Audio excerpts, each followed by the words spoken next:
भोजशाला पर उच्च न्यायालय के फैसले के बाद एक बार फिर यह साबित हो गया है कि सनातन अनंत है। इसे मिटा पाना, इसे दबा पाना, इसकी सत्यता पर पर्दा डाल पाना नामुमकिन है। आप इस धरती को जितना खोदेंगे आपको उतनी ही गहराई में अनंत सनातन के साक्ष्य मिलेंगे। इसका उदाहरण सोमनाथ और एक उदाहरण अयोध्या में राम जन्मभूमि है और अब इसी का एक नया उदाहरण भोजशाला की पवित्र धरती है। 15 मई का दिन मध्य प्रदेश के धार में हजारों की संख्या में पुलिस बल और फोर्स तैनात थी। करोड़ों हिंदुओं की नजरें हाईकोर्ट के उस फैसले पर टिकी थी जो थोड़ी देर में सुनाया जाना था।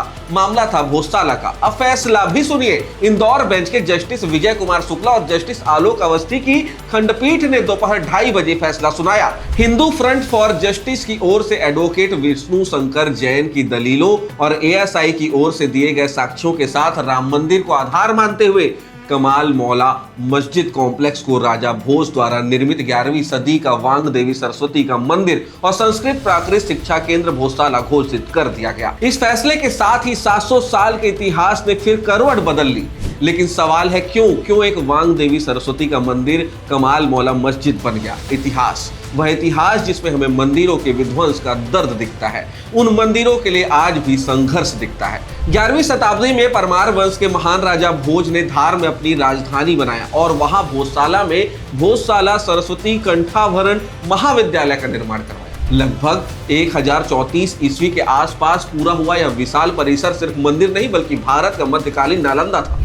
यहाँ मां सरस्वती वांग देवी प्रतिमा स्थापित थी। राजा भोज खुद विद्वान थे। उन्होंने सम्रांगण सूत्रधार जैसा वस्तु शास्त्र ग्रंथ लिखा जिसमें मंदिर निर्माण, मूर्ति कल्पना और शहर योजना के नियम दिए गए हैं। भोजशाला इसी दृष्टि का जीवंत रूप है। यहाँ संस्कृत व्याकरण, काव्य, ज्योतिष, योग, आयुर्वेद, दर्शन, संगीत और वास्तु शास्त्र की शिक्षा दी जाती थी। कई जगह इसके स्पष्ट वर्णन मिलते हैं। जैन मुनि मेरुतंगाचार्य ने अपने 14वीं शताब्दी की रचना प्रबंध चिंतामणि में वर्णन किया है कि राजा भोज ने धार में 104 मंदिर बनवाए, भोजशाला को ज्ञान का केंद्र बनाया जहां विद्वान महीनों रहकर दुर्लभ पांडुलिपियां तैयार करते थे। कवि मदन ने अपने नाटक में इसी सरस्वती मंदिर का उल्लेख किया है जहां ज्ञान की देवी की पूजा के साथ साथ शास्त्रार्थ होते थे। धार जिला के गेजिटियार और मध्य प्रदेश पर्यटन विभाग के आधिकारिक दस्तावेज में भी इसका उल्लेख मिलता है। 106 खंबे, 82 पिलास्टर और नागकर्णिका शिलालेख। ओम सरस्वत्याय नमः के उत्कीर्ण शिलाओं से बना यह पवित्र स्थान पूरे क्षेत्र में ज्ञान का दीपक जला रहा था। स्थापना के बाद 271 साल तक भोजशाला ज्ञान का केंद्र बनी रही। फिर 1269 में अरब मूल के कमाल मौलाना योजनाबद्ध तरीके से धार में आकर बसे।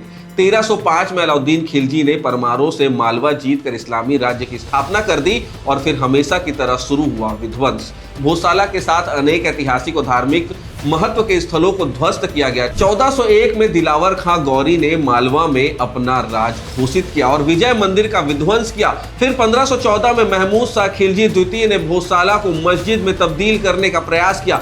खिलजी ने ही कमाल मौलाना के नाम का एक मकबरा भोजशाला के ठीक बाहर बनवाया, वह भी कमाल मौलाना की मृत्यु के 204 वर्ष बाद। इस तरह इस ज्ञान के सागर को सुखाकर वह मस्जिद का निर्माण कर दिया गया। इसके बाद से लगातार यह स्थान दो समुदायों के बीच की खींचतान में फंस गया और समय समय पर विवाद होते रहे। इस विवाद के बीच मूर्ति और मंदिर की कई कहानियां सुनने के बाद अंग्रेजों ने खुदाई कर 1875 में मुगलों के आक्रमण के बाद खंडित हुई मां वांग देवी प्रतिमा को निकाल लिया। हिंदुओं की आस्था का प्रतीक यह ऐतिहासिक मूर्ति भी अंग्रेजों की औपनिवेशिक लूट का हिस्सा बन गई।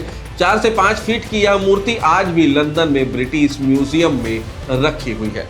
अंग्रेजों के शासन में 1904 से 1909 में धार रियासत ने इसे प्रोटेक्टेड मॉन्यूमेंट बना लिया था। विवाद तब भी जारी था। एक पक्ष नमाज और एक पक्ष मंदिर में पूजा अर्चना के लिए अड़ा हुआ था। 1935 में धार रियासत के दीवान ने 24 अगस्त को एक ऐलान जारी किया। इसमें भोजशाला कमाल मौला कॉम्प्लेक्स को मस्जिद करार दिया गया और मुस्लिमों को वहां नमाज जारी रखने की इजाजत भी दी गई। फिर आजादी के बाद 1951 में एएसआई ने भोजशाला को मॉन्यूमेंट्स ऑफ नेशनल इंपॉर्टेंस घोषित कर दिया। इसके बाद दोनों ही पक्ष इस पर अपना अपना दावा पेश करते रहे। लेकिन राम मंदिर रथ यात्रा और बाबरी की घटना के बाद भोजपुर में भी तनाव बढ़ने लगा। दिग्विजय सिंह के मुख्यमंत्री काल अर्थात 1993 से 2003 में एएसआई ने एक समझौता फार्मूला जारी किया जिसके तहत मंगलवार को हिंदू पूजा और शुक्रवार को मुस्लिम नमाज की छूट दी गई। लेकिन यह भी आरोप लगे कि सरकार ने मंदिर की नक्काशी पर चूना पोत कर हिंदू चिन्ह छिपाने की कोशिश की।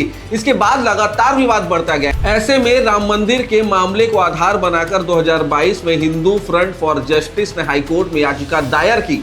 जुलाई 2024 में 2179 पेज की रिपोर्ट पेश हुई, जिसमें 1710 अवशेष, 39 टूटी मूर्तियां, 50 शिलालेख, गणेश, शिव, हनुमान आदि की आकृतियां और परमार काल के मंदिर के सबूत मिले। जनवरी 2026 में सुप्रीम कोर्ट ने रिपोर्ट खोलने की अनुमति भी दी। 6 अप्रैल 2026 से रोजाना सुनवाई चली। 12 मई को फैसला सुरक्षित हुआ और 15 मई 2026 को कोर्ट ने कहा कि भोजशाला का धार्मिक स्वरूप देवी वांग देवी सरस्वती के मंदिर वाला भोजशाला है। 2003 के उस ASI सर्कुलर को पूरी तरह खारिज कर दिया गया, जिसमें मंगलवार को हिंदू पूजा और शुक्रवार को मुस्लिम नमाज की अनुमति दी गई थी। अब हिंदू पक्ष पूरे परिसर में रोजाना निर्बाध पूजा अर्चना कर सकेगा। रिपोर्ट के अनुसार कोर्ट ने केंद्र सरकार और ASI को भोजशाला मंदिर के प्रशासन, प्रबंधन और संस्कृत शिक्षा की व्यवस्था करने का निर्देश भी दिया है। मुस्लिम पक्ष को राज्य सरकार से वैकल्पिक जमीन मांगने की छूट दी गई है। यह उस संघर्ष की जीत है जिसके ना जाने कितने नायक तो गुमनाम हैं, जिन्होंने भोजशाला के इस ज्ञान के सागर में हमारी परंपरा और हमारी आस्था का दीपक जलाकर रखा। भोजशाला का यह पूरा केस हमें यह बताता है कि अगर संघर्ष जारी रहेगा तो जीत मिलकर रहेगी। ऐसे न जाने कितने भोजशालाओं को आक्रमणकारियों ने इसी तरह ध्वस्त कर दिया, लेकिन सनातन के ज्ञान का प्रवाह आज भी हिंदू समाज की रगों में उसी तरह बह रहा है और अनंत काल तक बहता रहेगा।